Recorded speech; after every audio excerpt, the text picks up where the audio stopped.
श्री धीरेन्द्र कृष्ण शास्त्री जी महाराज जी के श्री चरणों में आपके दर्शन से ही पूज्य बालाजी सरकार का दर्शन अनुभव हो रहा है। आपके चरणों की धूल ये दास अनिरुद्ध अपने माथे पर सजाता हुआ अपने आप को कृतार्थ समझ रहा है। आपने इस दास को यहाँ बुलाकर, जैसे सुदामा को भगवान श्री कृष्ण ने गले से लगाकर सुदामा का मान बढ़ा दिया, ऐसे स्वामी जी ने दास को याद करके दास का मान बढ़ा दिया।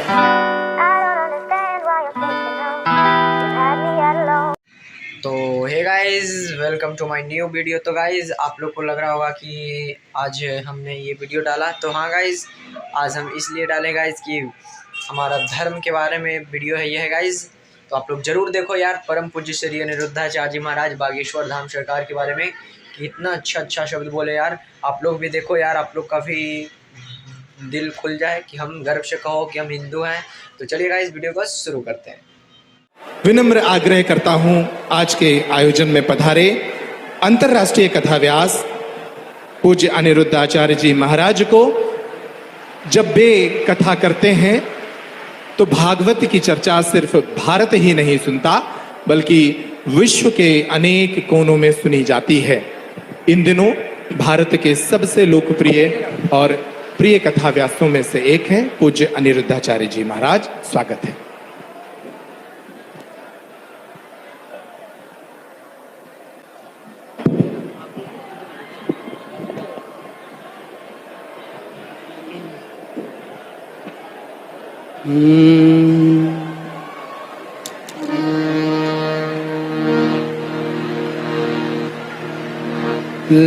लक्ष्मीनाथ समारंभां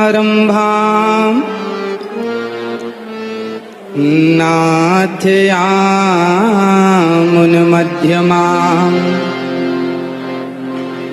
अस्मदाचार्यपर्यन्तां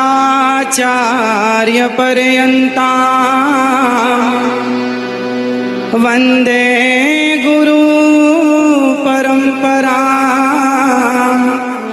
वन्दे गुरु परम्परां। जय जय श्री राधा रमण, जय जय नवल किशोर, जय गोपी चित चोर प्रभु, जय जय माखन चोर, जय जय माखन चोर। राधा मेरी मात है, पिता मेरे घनश्याम, इन दोनों के चरणों में मेरा कोटि कोटि प्रणाम, मेरा कोटि कोटि प्रणाम। आग लगी आकाश में, बरस रहे अंगार, संत न होते जगत में तो जल जाता संसार, तो जल जाता संसार। बोलिए श्री बागेश्वर वाला जी सरकार की, संत समाज की जय। स्वामी जी के द्वारा सुंदर कार्यों की, हिंदू राष्ट्र की, भारत माता की जय। जय श्री राधे, जय जय श्री राधे। उपस्थित सभी भक्तजनों को जय श्रीमन्नारायण, जय श्री कृष्णा। सभी माताओं, बहनों, बेटियों को, पिता तुल्य बुजुर्गों को, सबको जय श्रीमन्नारायण। पूज्य मलुक पीठ वाले महाराज जी, जिनके चरणों की धूल ये दास बनने की कोशिश कर रहा है, ऐसे पूज्य स्वामी जी भगवत तुल्य पूज्य स्वामी जी के श्री चरणों में और पूज्य संत श्री आप सभी विद्वानों के, गुरुजनों के और संतों के श्री चरणों में बारंबार नमन। पूज्य स्वामी श्री धीरेन्द्र कृष्ण शास्त्री जी महाराज जी के श्री चरणों में आपके दर्शन से ही पूज्य बालाजी सरकार का दर्शन अनुभव हो रहा है। आपके चरणों की धूल ये दास अनिरुद्ध अपने माथे पर सजाता हुआ अपने आप को कृतार्थ समझ रहा है। आपने इस दास को यहाँ बुलाकर, जैसे सुदामा को भगवान श्री कृष्ण ने गले से लगाकर सुदामा का मान बढ़ा दिया, ऐसे स्वामी जी ने दास को याद करके दास का मान बढ़ा दिया। आपके चरणों में बारंबार नमन, बारंबार नमन। पूज्य सरकार बालाजी सरकार के पूज्य श्री बागेश्वर बालाजी सरकार के द्वारा, पूज्य स्वामी जी के द्वारा यहाँ जितने भी कार्य हो रहे हैं, चाहे बेटियों का विवाह हो, चाहे हिंदू राष्ट्र की चर्चा हो, चाहे देश को बागेश्वर बालाजी सरकार का चमत्कार दिखा करके और जन जन के हृदयों में एक भक्ति की चेतना को स्थापित करना, या फिर पूज्य बागेश्वर बालाजी सरकार की कृपा से सबका दुख दर्द हरना, ये जो भी आप कर रहे हैं, इससे समाज में एक नई जागरूकता आ रही है। समाज इन शक्तियों को, सोई और खोई हुई शक्तियों को पहचानने लगा कि हमारी शक्ति कितनी विशाल है। और सनातन की संस्कृति की जो हमारी शक्तियां हैं, हनुमान जी जब लंका गए तो हनुमान जी से पूछा राम जी ने कि आप लंका चले गए?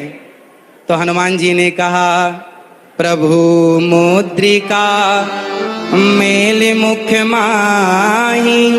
हे प्रभु, ये मेरा कोई बल नहीं है, आपके नाम की जो मुद्रिका मेरे मुख में थी तो जलद ही लांग गए, अचरज नाही।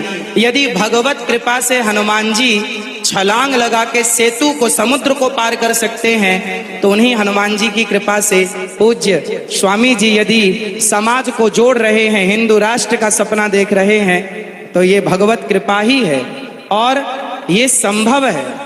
आप देखिए, हिंदू क्या है, हिंदू किसे कहते हैं? आज विदेशी आते हैं, आकर हिंदू बन जाते हैं और राम नाम की जपते माला भक्ति में रम जाते हैं। धरा ये जिस पर घूम रही, हम उसी केंद्र के बिंदु हैं। गर्व से कहो हम हिंदू हैं, हम हिंदू हैं, हम हिंदू। सनातन धर्म क्या है? सनातन संस्कृति किसे कहते हैं? आज समझने की बात है। जब हमसे कोई पूछता है कि आप कितने भाई हैं, तो हम कहते हैं हम 2 भाई हैं, हम 3 भाई हैं, हम 4 भाई हैं, हम 5 भाई, या हम सिंगल हैं। हम ऐसा परिचय देते हैं। यदि आप कितने लोग चाहते हैं कि हिंदू राष्ट्र बनना जरूरी है, चाहते हैं, तो आज से अपना परिचय बदलिए। और कोई आपसे पूछे आप कितने भाई हैं, तो ये मत कहो कि हम 1 2 3 4 5 भाई हैं, ये कहो हम टोटल 4 भाई हैं। और 4 कौन कौन? ब्राह्मण, क्षत्रिय, वैश्य और शूद्र। हम चारों जब संगठित होंगे तब हिंदू राष्ट्र बन सकेगा। यदि हम संगठित नहीं हुए तो केवल सपने ही रह जाएंगे। इसलिए आज से हम कितने भाई हैं? कौन कौन? ब्राह्मण, क्षत्रिय, वैश्य, शूद्र। ये चारों मिलकर जहां सुमति तहां संपत्ति नाना, जहां कुमति तहां विपत्ति निदाना। जहां संगठन होता है ना, वहीं विजय होती है। जहां एकता है वहां सब कुछ है। संसार की हर खुशी वहां है जहां एकता है। यदि हम बिखर गए, मुगलों ने, अंग्रेजों ने क्या किया? हम हिंदुओं को, हम सनातनियों को लड़ाया, आपस में लड़ाया। फूट डालो शासन करो किसका नारा था? तो आपस में लड़ाया उन्होंने, हम लड़ते चले गए और लड़ने का परिणाम ये हुआ कि हमारे देश के टुकड़े टुकड़े हो गए। केवल लड़ाई का परिणाम है ये। यदि हम संगठित रहते तो क्या मजाल किसी की कि हमारी तरफ कोई आंख उठाकर देख लेता। हमारे सनातन धर्म में चाहे ब्राह्मण हो, क्षत्रिय हो, वैश्य हो, शूद्र हो, आप बताइए, आज जिस छुआछूत, ऊंच नीच की बात की जाती है, बताइए क्या हमारे सनातन धर्म में, क्या हमारे हिंदू धर्म में, क्या हमारे वेद पुराणों ऋषि मुनियों के द्वारा क्या छुआछूत की भावना कभी थी? यदि छुआछूत होता तो भगवान राम निषाद राज्य को गले ना लगाते। यदि छुआछूत होता तो भगवान राम माता शबरी के बेर ना खाते। इसका मतलब है भगवान और भक्त। हमारे यहाँ तो संत रैदास जी हुए हैं जिनके चरणों को लोगों ने प्रणाम किया है, धो धो करके पिया है, जिनका आज भी ये मुहावरा, ये वाक्य आज भी प्रचलित है कि मन चंगा तो कठौती में गंगा। ऐसे महापुरुषों को हमने अपने हृदय में बिठाकर उनको पूजा है। यदि हमारे यहाँ जातवाद होता, ऊंच नीच होती, तो हम कभी भी ऐसे लोगों को इस रूप में स्वीकार ना करते। इसका मतलब हमारे देश में जातवाद था ही नहीं। ये जातवाद का जहर घोलकर सिर्फ सनातनियों को आपस में लड़ाने का षड्यंत्र किया गया, और जिस षड्यंत्र की चपेट में हम सभी भारतीय आ गए। हमको लड़ाया गया, हमें गलत पढ़ाया गया। जैसे समझिएगा क्या क्या गलत पढ़ाया गया। हम लोगों को पढ़ाया गया कि हम जब पढ़ते थे ना तो हमें पढ़ाया जाता था गा गणेश का, गा से गणेश। आज पढ़ाया जाता है गा से गधा। जब गा से गधा पढ़ेंगे तो गधा ही होंगे, फिर गणेश वाली बुद्धि कहां से लाओगे। इसलिए अब एक वाक्य देखिए इतिहास से। लोग कहते हैं कि हिंदू धर्म में सती प्रथा थी, राजा राम मोहन राय जी ने इसे बंद किया। ये जो जानकारी है ना, ये अधूरी जानकारी है। हमारे देश में, हमारे वेदों में, पुराणों में, ऋषि मुनियों के द्वारा हमारी संस्कृति में कभी भी सती प्रथा नहीं थी। यदि थी तो वह किस रूप में थी वो समझने की जरूरत है। हमारे यहाँ ऐसा नहीं था कि पति मर गया तो उसे जबरदस्ती चिता में डाल दिया जाए, ऐसा नहीं था। ऐसा था कि पांडु जी की मृत्यु हुई तो माता माद्री उनके इच्छा से कि मैं अब जाऊंगी, और अपनी स्वेच्छा से उन्होंने सती होना स्वीकार किया। जबकि माता कुंती ने कहा कि ये 5 बच्चे हैं, माद्री माँ ने कहा कि आप इनका ख्याल रखो। तो माता कुंती अपनी इच्छा से रह गई और माता माद्री अपनी इच्छा से चली गई। यदि हमारे देश में सती प्रथा थी तो दशरथ जी के चले जाने पर माता कौशल्या सती क्यों नहीं हो गई। यदि सती प्रथा थी तो दशरथ जी के चले जाने पर माता कौशल्या सती क्यों ना हो गई। इसका मतलब सती प्रथा हमारे यहाँ थी ही नहीं। हाँ, वो सती प्रथा थी कि जैसे मेघनाथ के मर जाने पर, उनकी मृत्यु हो जाने पर उनकी पत्नी ने अपनी स्वेच्छा, अपनी इच्छा से उस सतीत्व को स्वीकार कर लिया, अग्नि में प्रवेश कर गई अपने बल से। जबरदस्ती उठाकर डालना ये परंपरा हमारी कभी थी ही नहीं। हम हिंदू कैसे हैं? आज इस धरती पर जितने भी मजहब, जितने भी पंथ हैं, आप सबसे मिलकर देखिए हिंदू कौन है। हिंदू एक विचारधारा है, हिंदू एक सोच है। अहिंसा ही परमो धर्मः, जहां अहिंसा की बात होती हो वो हिंदू हैं। जो पूरी दुनिया में घूमकर देखिएगा, कोई धर्म के नाम पर जीव हत्या कर रहा है, बकरे काट रहा है, कोई धर्म के नाम पर सुअर काट रहा है, कोई कुछ खा रहा है, कोई कुछ खा रहा है। पर हमारे सनातन धर्म में बकरा बकरी खाने से त्योहार नहीं होता। हमारे यहाँ तो 56 भोग लगते हैं ठाकुर जी को। ये संस्कृति हमारी है। हम अहिंसा ही परमो धर्म बात मानते हैं। अहिंसा हमारे यहाँ चींटी को भी दाना डाला जाता है, कुत्ते को रोटी और गाय को प्रथम रोटी और कुत्ते को अंतिम रोटी डाली जाती है। जहां कुत्ते का भी आदर हो, जहां गाय का भी आदर हो, जहां पीपल का भी आदर हो, जहां नदियों और समुद्र का भी आदर हो, जहां पत्थरों की पूजा हो, वही तो सनातन है। जहां माँ को भगवान माना जाए, पिता को भगवान, मातृदेवो भव, पितृदेवो भव, अतिथि देवो भव, और ऐसे आचार्य देवो भव। जहां ऋषि मुनियों को आचार्य मानकर उनको प्रणाम किया जाए भगवान की दृष्टि से। ये संस्कृति अपने आप को सबसे छोटा और हमारे पूज्यों को सबसे बड़ा मानने वाली संस्कृति ही सनातन संस्कृति है। और गर्व से कहो आप लोग कि हम हिंदू हैं। ये धरा ये जिस पर घूम रही, हम उसी केंद्र के बिंदु हैं। गर्व से कहो, गर्व से कहो। तो आज से जात पात ऊंच नीच कौन कौन मिटाएगा? और आपस में गले लगकर रहिएगा। चाहे ब्राह्मण, क्षत्रिय, वैश्य, शूद्र, हमारे लड़ने झगड़ने का फायदा उन लोगों ने उठाया। गांव गांव आज हमारे हिंदू क्रिश्चियन होते चले गए। कारण जानते हैं? कारण ये है कि हमें लगा हमारे बगल वाले घर वाला चला गया, हमें क्या फर्क पड़ता है।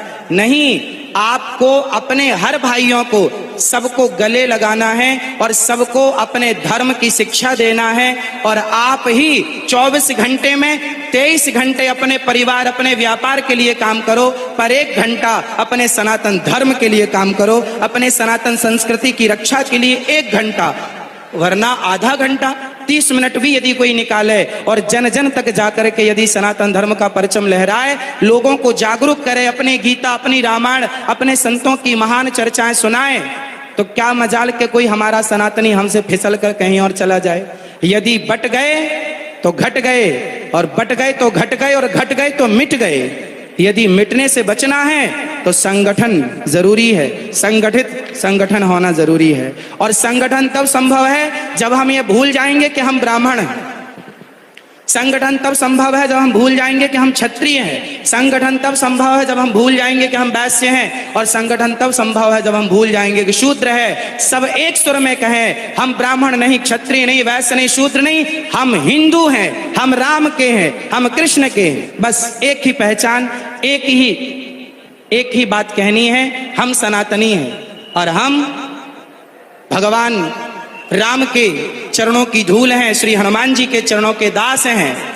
तो आप और हम मिलकर स्वामी जी के साथ पीछे पीछे चलें, स्वामी जी का सपना साकार करने में। जैसे हमारे देश के प्रधानमंत्री जी ने जब झाड़ू उठाई तो घर घर के लोगों ने झाड़ू उठाकर देश को स्वच्छ किया। आज भी फिर से अपने विवेक की झाड़ू उठाने की जरूरत है और संगठन की झाड़ू उठाकर लगा डालो और पूरे देश को एक सूत्र में, प्रेम के सूत्र में बांध डालो। और जिस दिन ये बंध गया तो हम केवल सपना ना देखें, उसे साकार करने के लिए हमें पसीना बहाना पड़ेगा।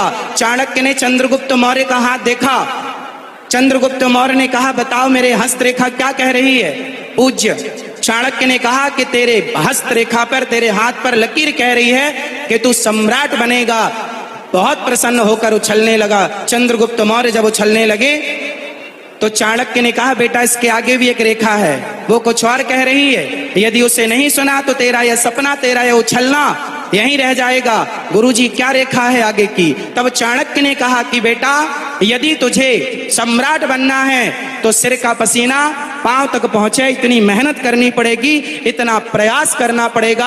आपको धर्म के सत्य के रास्ते से किसी भी हाल में डिगना नहीं होगा। और जो धर्म के सत्य के रास्ते पर चलता है उसी का लोक परलोक संवरता है। यदि हम संगठन रखें, हम संगठित हो जाएं और सपना देख रहे हैं तो पूज्य महाराज जी के साथ साथ चलने का कितने लोग महाराज जी के साथ हैं? हम सभी, पूरा राष्ट्र, छोटे से बच्चों से लेकर बड़े बूढ़ों तक हम सब साथ में हैं। और संगठन होगा तो हिंदू राष्ट्र की स्थापना पुनः होगी। गाय को फिर अधिकार मिलेगा जो अधिकार भगवान श्री कृष्ण ने दिया है। गाय को भी राष्ट्र माता होनी चाहिए, हाँ या ना? तो जब हम सनातनी संगठित होंगे ना तो सब पॉसिबल है, वरना लड़ते ही रहें, जातवाद में बटे रहें तो कुछ नहीं होने वाला। स्वामी श्री कृपात्री जी महाराज ने भी एक सपना देखा था। उस समय की वर्तमान इंदिरा गांधी जी से कहा था, उन्होंने कहा था कि आप मुझे प्रधानमंत्री होने का आशीर्वाद दो। पूज्य महाराज श्री ने कहा था कि मैं आशीर्वाद तो दूंगा पर गाय को राष्ट्रमाता घोषित करनी पड़ेगी। पर वो जीतने के बाद वायदे भूल जाते हैं और हम इसलिए पीछे हो जाते हैं कि हम संगठित नहीं हो पाते। मूल जड़ है संगठन, जहां सुमति तहां संपत्ति नाना, यह चौपाई याद रखिएगा और पूज्य महाराज जी के साथ साथ चलते रहिएगा। पूज्य बागेश्वर बालाजी सरकार की, पूज्य बागेश्वर बालाजी सरकार की जय। पूज्य महाराज जी के चरणों में दास का बारंबार नमन। और आपका ये प्रयास अति शोभनीय है। ऐसे महान पुरुषों के सानिध्य में आप ये प्रयास कर रहे हैं। इतना बड़ा प्रकल्प है, इतनी बड़ी यात्रा है, हम सब आपके साथ हैं और सभी मिलजुल करके हम अपने देश की सेवा करेंगे। जिस प्रकार से जरूरत पड़ेगी उस प्रकार से सेवा करेंगे। सभी गुरुजनों के श्री चरणों में दास का बारंबार नमन। सबको जय श्रीमन नारायण, जय श्री कृष्णा। आई होप करता हूँ गाइज कि आप लोग को ये परम पूज्य श्री अनिरुद्धाचार्य जी महाराज का प्रवचन अच्छा लगा होगा बागेश्वर धाम सरकार के बारे में।